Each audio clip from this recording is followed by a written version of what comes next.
Now let's just pause. Phew, we made it. We're here together in the sanctuary as these two young people light the candles that symbolize the light and love of Christ that burns ever and always in our lives.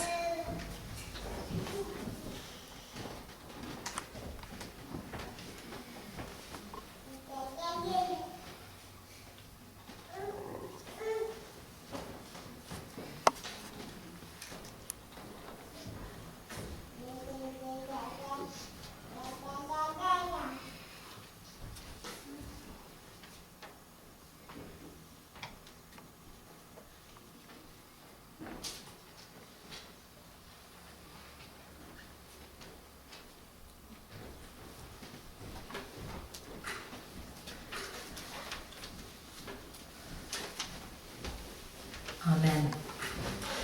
Now I invite you to sit back and take in these beautiful phrases of Isaiah that Tony will read for us as our call to worship.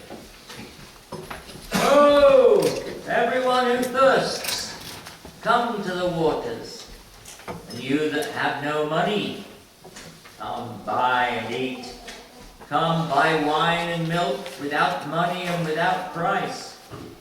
Why do you spend your money for that which is not bread, and your labor for that which does not satisfy? Listen carefully to me and eat what is good, and delight yourselves in rich food. Incline your ear and come to me. Listen so that you may live. I will make you an everlasting covenant, my steadfast, sure love for David. See, I made him a witness to the peoples, a leader and commander for peoples. Sure, you shall call nations that you do not know, and nations that do not know you shall run to you, because of the Lord your God, the Holy One of Israel, for he has glorified you. Seek the Lord while he may be found. Call upon him while he is near. Let the wicked forsake their way, and the unrighteous their thoughts. Let them return to the Lord, for he shall have mercy on them, and to our God, for he will abundantly pardon. For my thoughts are not your thoughts, nor are your ways my ways, says the Lord. For as the heavens are higher than the earth, so are my ways higher than your ways, and my thoughts than your thoughts. Amen.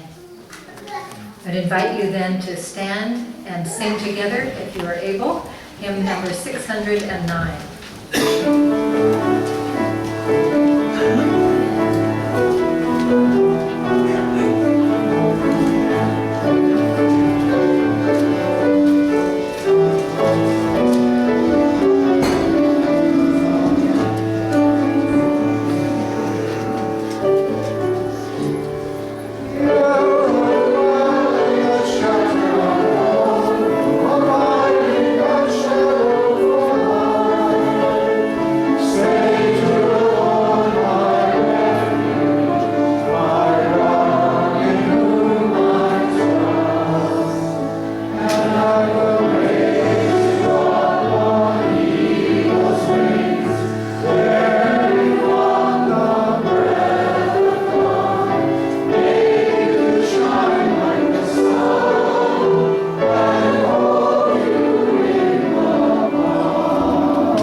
seated.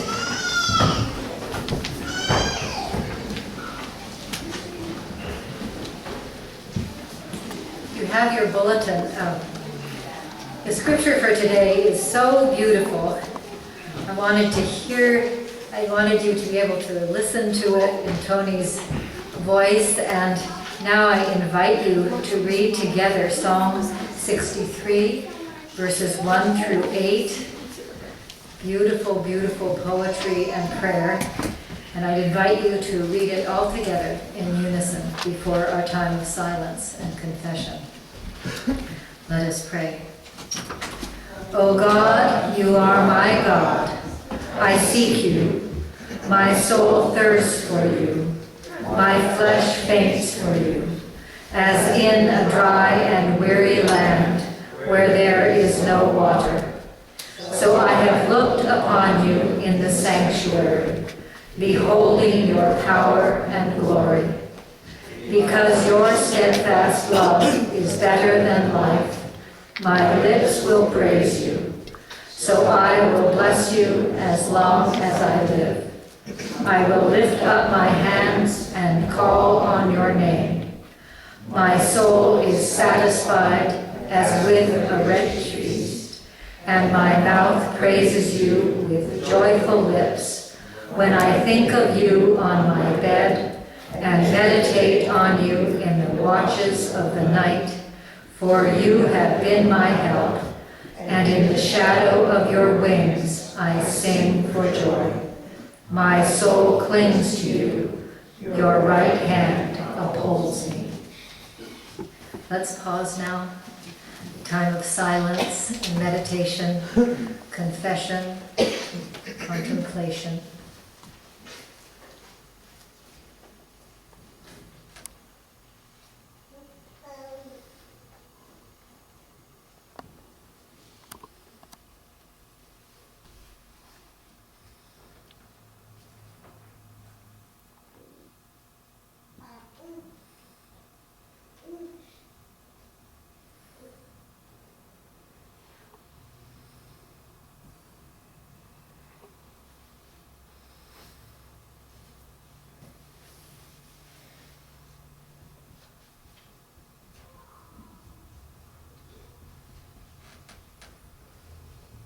Amen. Our assurance is written in 1 Corinthians chapter 10, verses 12 and 13. No testing has overtaken you that is not common to everyone. God is faithful, and God will not let you be tested beyond your strength. But with the testing, God will also provide the way out, so that you may be able to endure it. Take this into your hearts in faith.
Thank you. Are there any children who would come forward?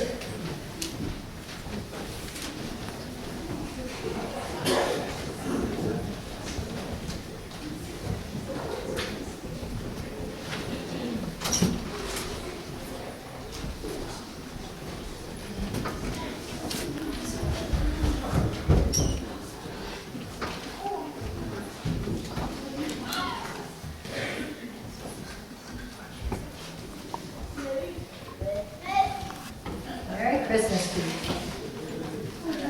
Christmas time! It's coming, that's for sure. All right. So, hello, I'm so excited to see you all. There's a picture downstairs, I wish I had thought to bring it up, of all the kids with the t-shirts that you made. I wish you could have seen it. They were all, we had 75 little kids and about 50 big kids, and they all had those t-shirts that you helped, and I just want to thank you so much. I brought back something I wanted to share with you. I don't know if you noticed, but that I have the ark back in the back of the church, and I'll talk with the adults about it, but the ark was missing a particular animal that I thought was important, so I brought some back. So I thought I could pass them around and you could check them out. You want to tell, Dave, do you want to tell the congregation what the animal is? They make it a slightly different way. Anybody have a theory about what animal this is? What, Jen? It's a kind of skinny hippopotamus. It's not quite as fat as they usually are, but you're welcome to. You want to hold on? You can pass it around. So after this children's story, we can add the hippo to the ark, because I think hippos are important. In fact, Peyton was with me, and we saw hippos up very close. And in fact, when we were in our bedrooms at night, we could hear, and then we knew we were not supposed to go outside because hippos can get angry if we disturb their meals. So hippos are a very important part of our trip. And for two of the places we stayed, we had to actually, once we got in our rooms, not go out again, because hippos spend the day in the water, and then they come out at night to eat grass. So why do you suppose they stay in the water in the day? What? It's hot and the water's cool. That's exactly right. It's hot and the water's cool. And then at night, they're hungry, so they come out and eat. So I thought just this time, instead of doing a Bible story, I would do a story that is what people talk about, how God let the hippo spend so much time in the water. But before I read the story, I wanted to teach you the name for God in Swahili. Would you like to learn a Swahili word? It's kind of fun. You go, Ngai. Ngai. Okay, so now you know when I say Ngai, that means God, right? So that's what we're going to hear. So Lucy's going to hold the mic, I think. Okay. I'm sorry the congregation can't see, but you can see a very big hippo. A fat hippo, right? And it says, hippo was hot. And you see him on the top of a very hot mountain, and other animals are down in the shade. So, what happened? He sat on the riverbank and he gazed at the little fishes swimming in the water. If only I could live in the water, he thought. How wonderful it would be. You could imagine. So he walked and he ran and he strolled and he hopped and he lumbered along until he came to the mountain where Ngai lives. Remember who Ngai is? God. And then in Kenya, that God lives on Mount Kenya. And we could see Mount Kenya from where we were. So he lumbered along and lumbered along until he got to the mountain. Ngai was the God of everything and everywhere. So there's Mount Kenya, there's the mountain where God lives.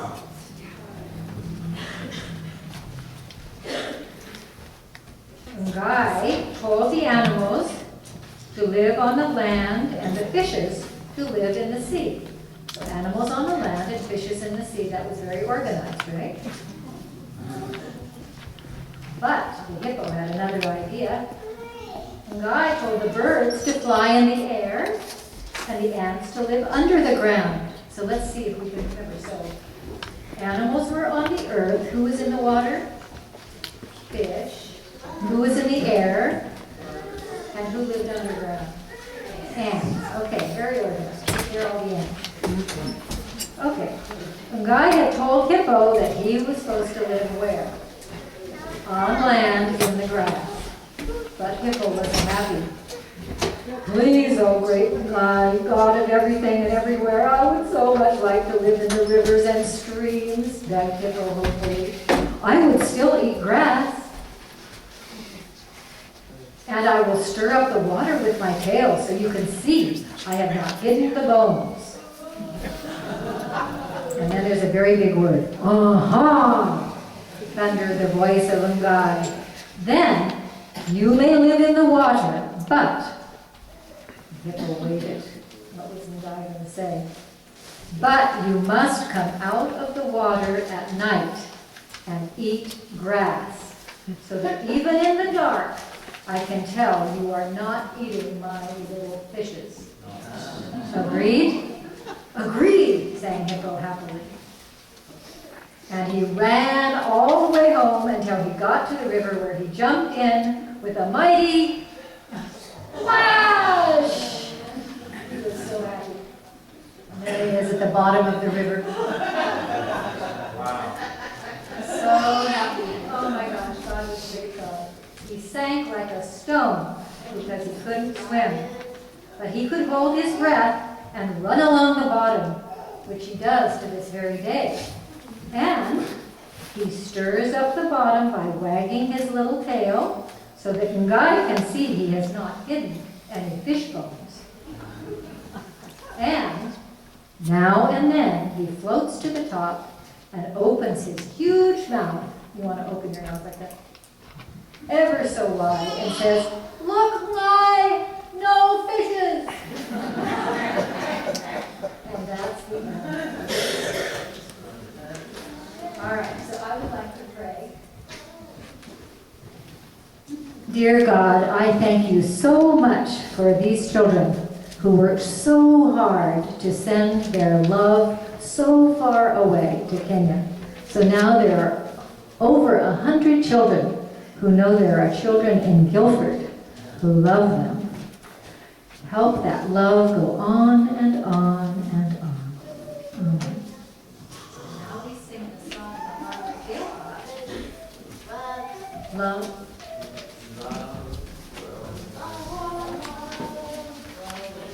One by one, two by two, and four by four. Love grows round like a circle and comes back knocking at your front door. Love grows one by one, two by two, and four by four. Love grows round like a circle and comes back knocking at your front door. One more time. Love grows one by one, two by two, and four by four. Love grows round like a circle and comes back knocking at your front door.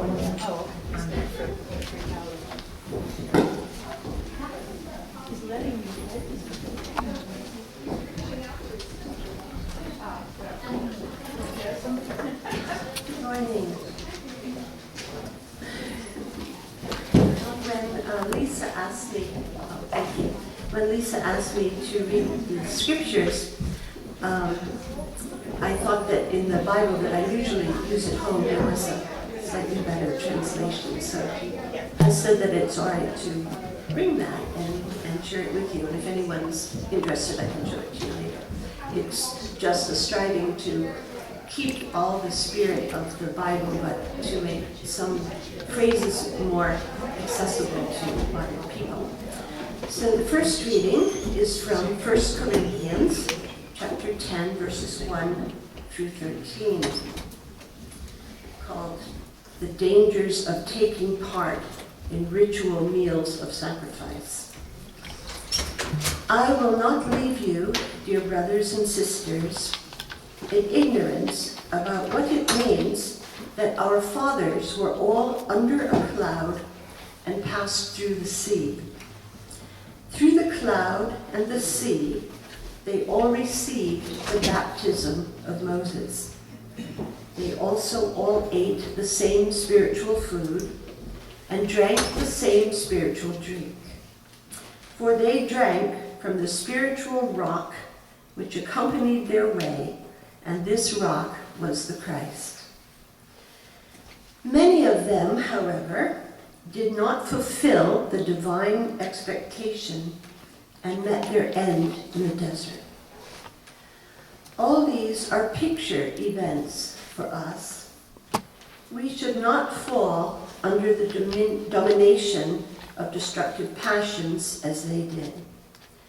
Do not allow yourselves to be led astray into the kind of idolatrous conduct which a number of them did. This is what Scripture indicates with the words, "When the people sat down, it was in order to eat or drink. When they arose, it was in order to play." We will beware of the strayings of immorality into which they fell, so that in one day 23,000 fell. Nor will we blaspheme with magical means against the selfhood power given by the Lord, as some of them did, who then perished through the snakes. Do not, grumbling, oppose the progress of events, as some of them did, who then, however, became victims of the destructive power of the adversary. These historical events were at the same time archetypal images and were written down in the Scriptures so that we, who feel the goal of the eons to be near, can be shown the way in our hearts. Let him who believes himself to be standing take care that he does not fall. You have not yet been led into a temptation which went beyond the human power to bear. The divine ground of the world keeps his faith with you. He does not let any temptation approach you which is beyond your power. In every danger, he will make it possible that you will be able to bear the destinies springing forth out of the temptation.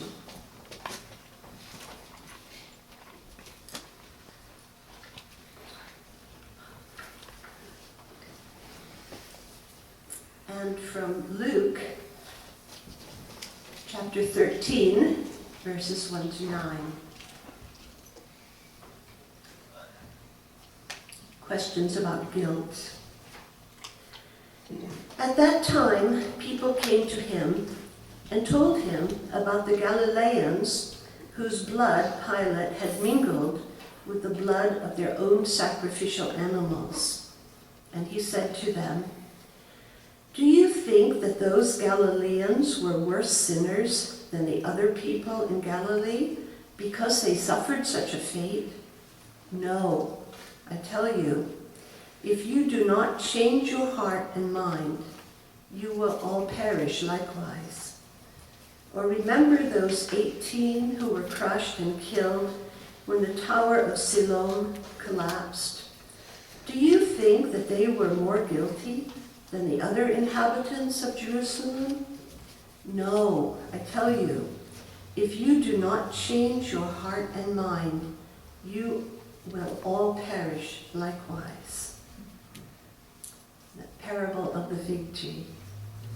Then he told them this parable. Once a man had planted a fig tree in his vineyard, and when he came looking for fruit, he found none. Then he said to the gardener of the vineyard, "Look, for 3 years now I have been coming and have looked in vain for fruit on this fig tree. Cut it down. Why should it go on using up the earth?" But the gardener answered, "Sir, leave it for just 1 more year. I will dig the earth around it and give it some manure. If it then bears fruit, well and good. If not, you can cut it down." May the Lord bless these words to our understanding.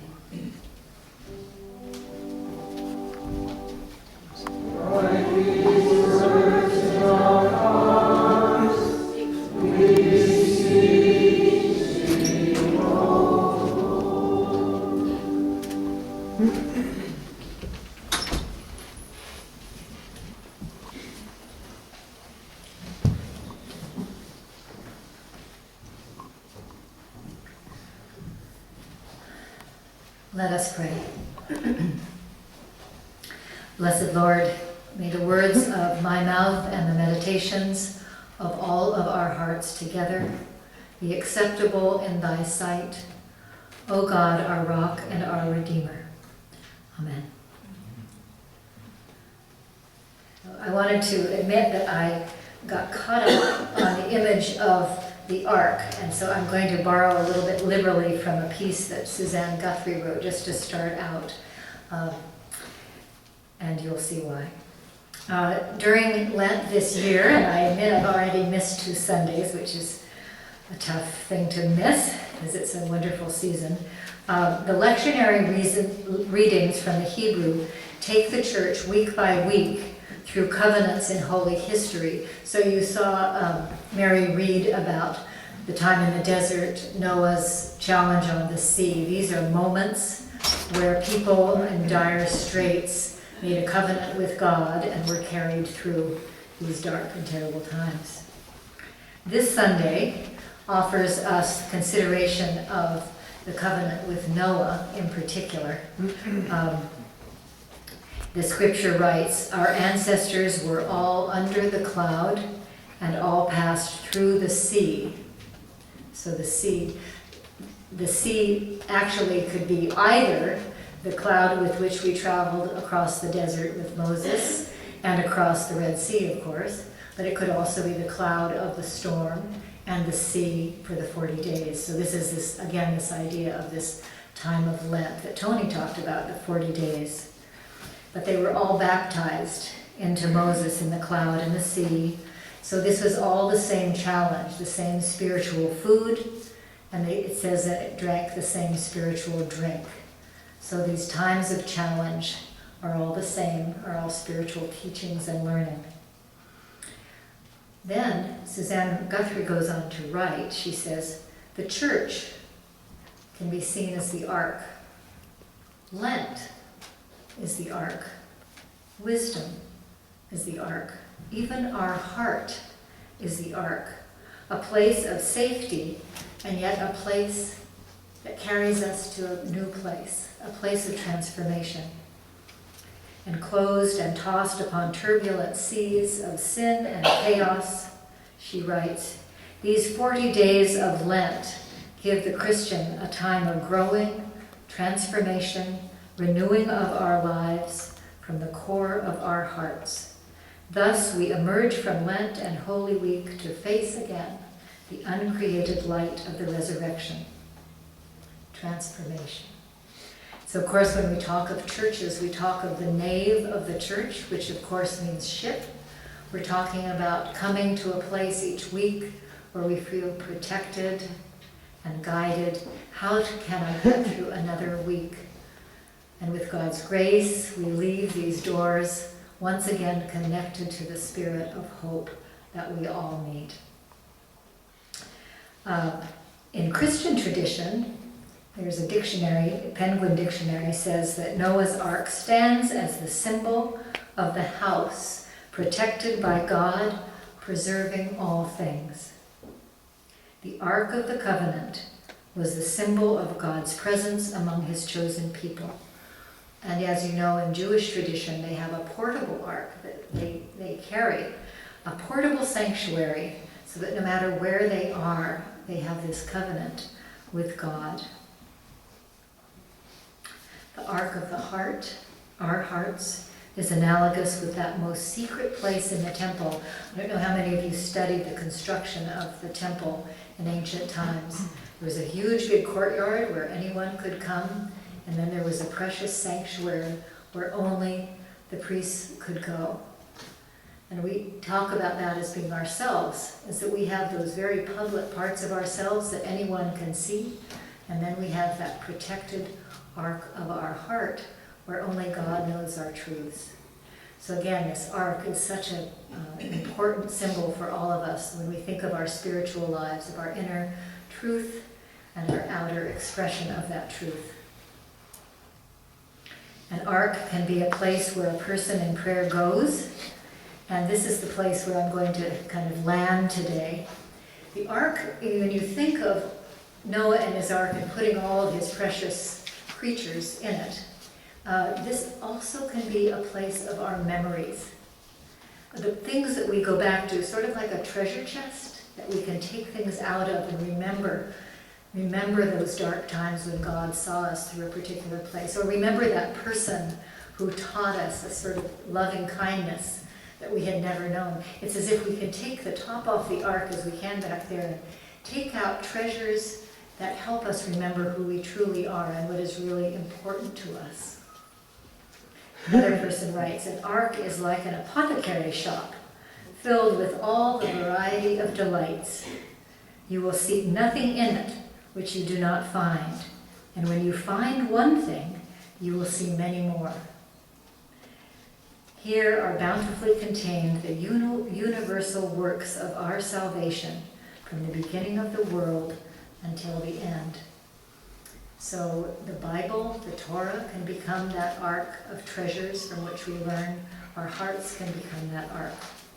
The church, our hearts, our memories are the storehouses of hope laid away for times of trouble. No testing has overtaken you, it says in the scripture. That is not common to everyone. So it's interesting because not only do we have our own precious treasure chests, but we realize that all of us have similar treasure chests and have some of those same truths. So today and throughout Lent, we are supposed to be preparing and gathering up all those memories which will allow us to see ourselves through the time of the death of Jesus. What was it, we can ask ourselves, that allowed Jesus to go through these terrible times? What were the experiences he had had with God and with other people that allowed him to go through that journey? So for me, this trip that we've just been on, and by the way, if anyone would like to stay and see photos or hear a little bit more, you're welcome to stay after church. We'll have maybe an hour of time together where we can show you more. But just in case you can't stay and just to have a little time, I think I caught on this ark idea because it seemed so similar to what happened on this trip, where treasure after treasure was laid before us.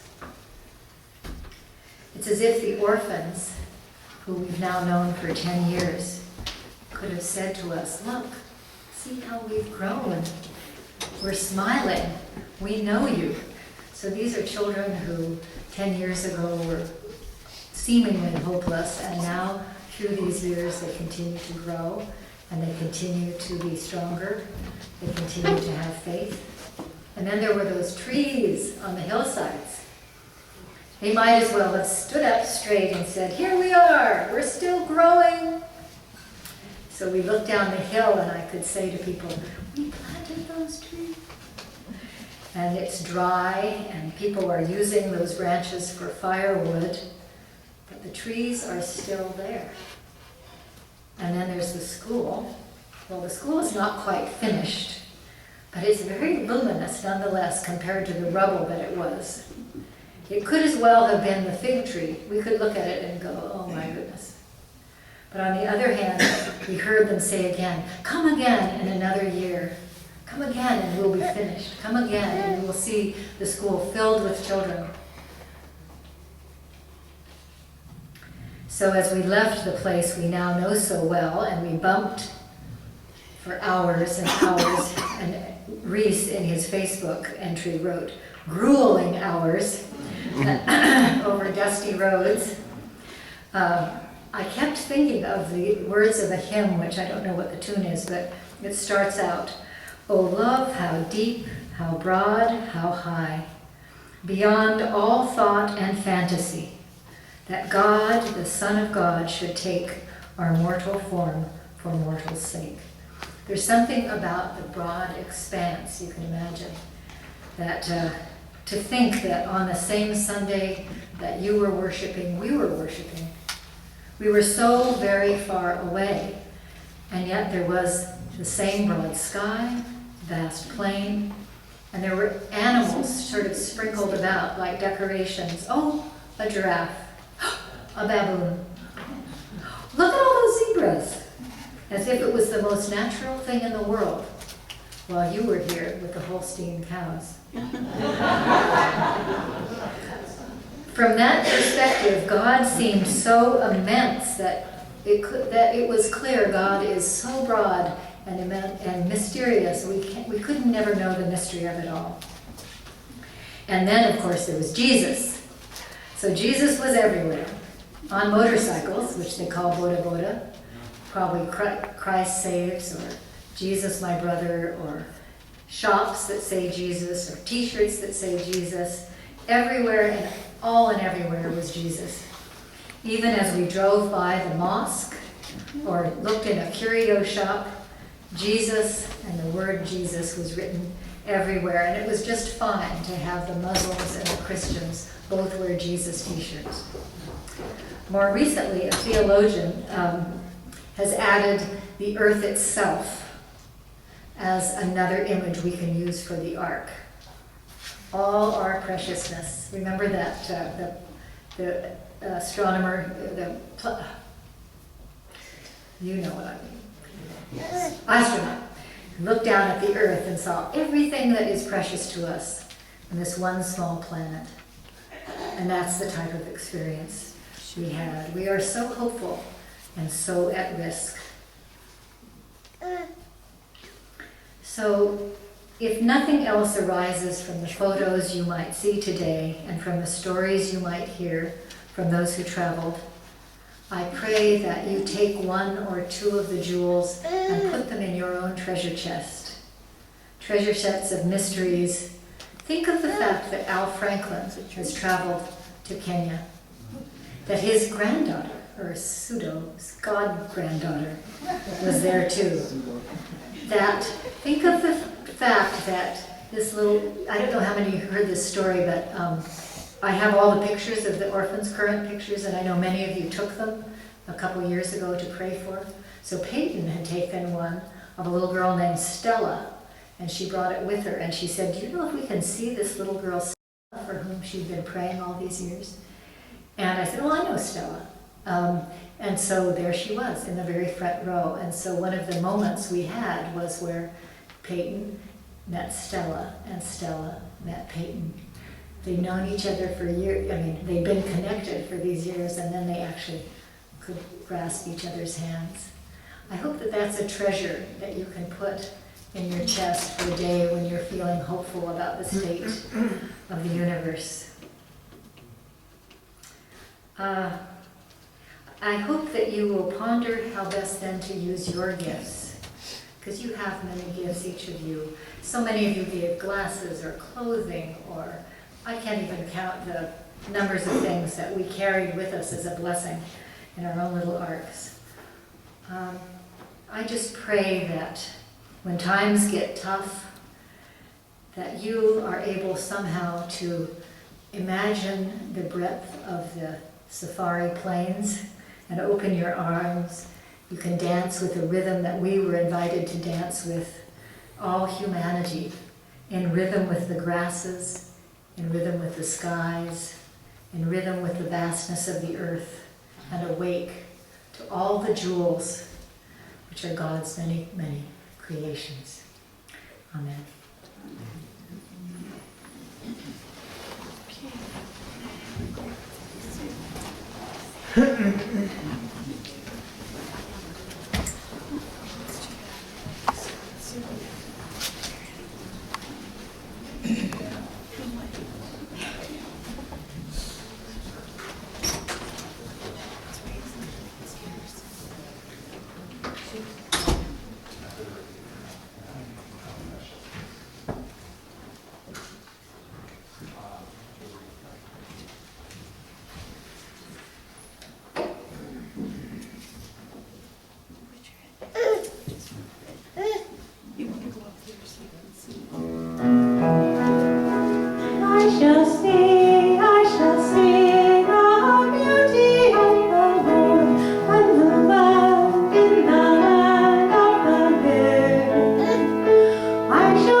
Light from light, Creation from chaos.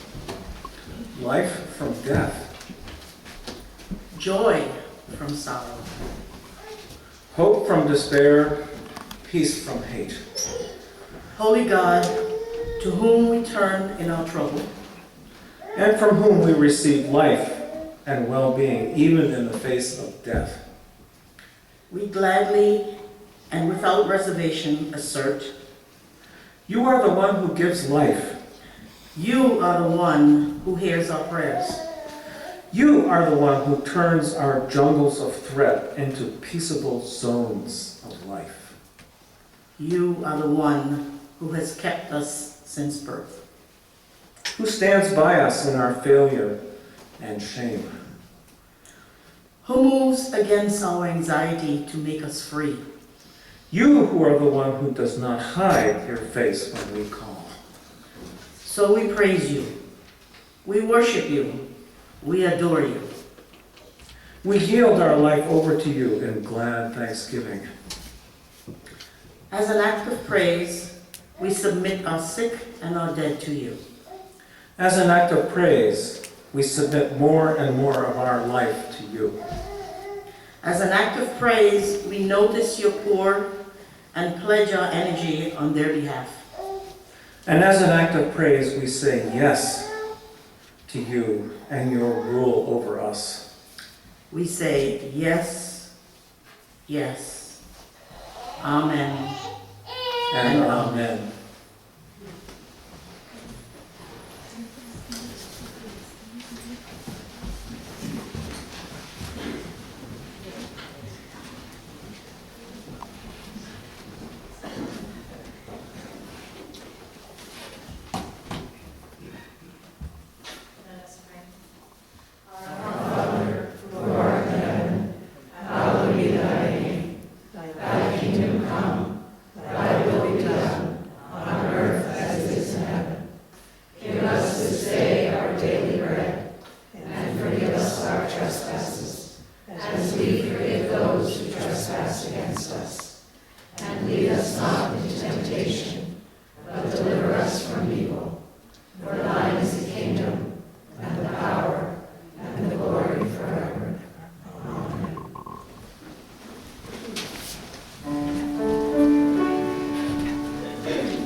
As acts of praise, we submit more and more of our lives to God. As acts of praise, we notice our poor and the suffering in our midst.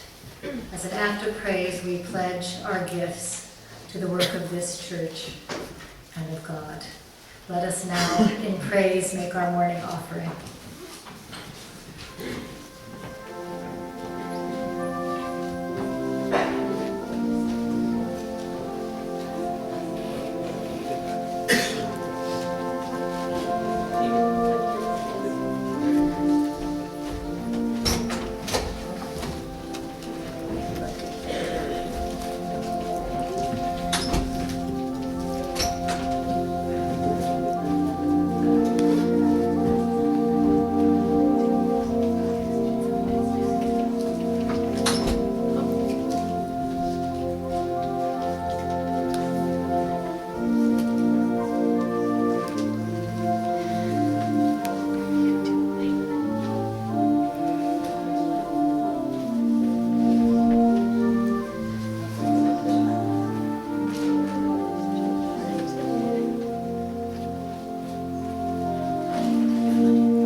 Please stand if you're able.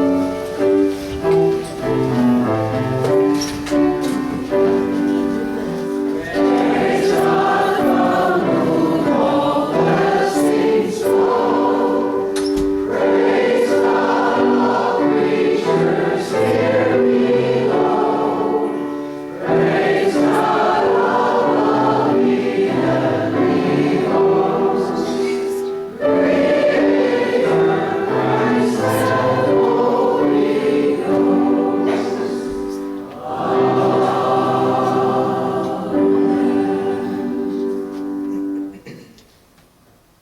Let us pray. Blessed Lord, I ask a blessing upon each person who has offered a gift this day, that this might be a moment of grace and memory and joy. I ask a blessing on these gifts, that they might be used in the best of ways, for the best of gifts for those who need them. By his name we pray. Let us pass the peace of God to one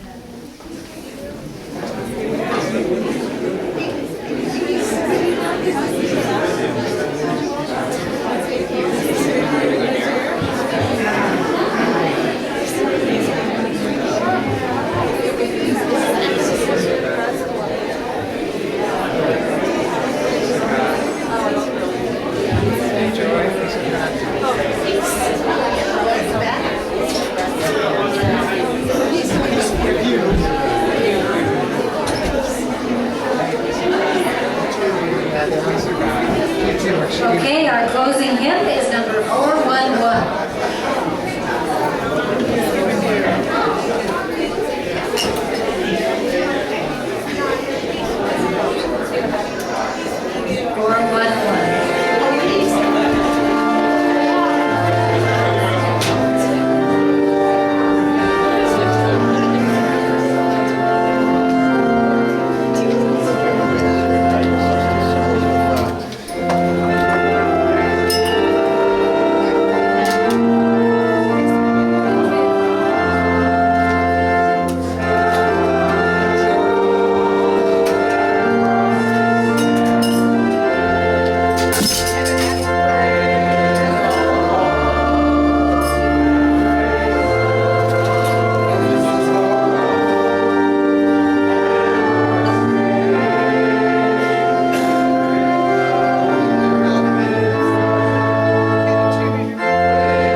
Just a note about the presentation. Everyone's invited downstairs for refreshments, and you can actually bring a little plate upstairs. We'll try to start at about 11:30 in the Houghton room.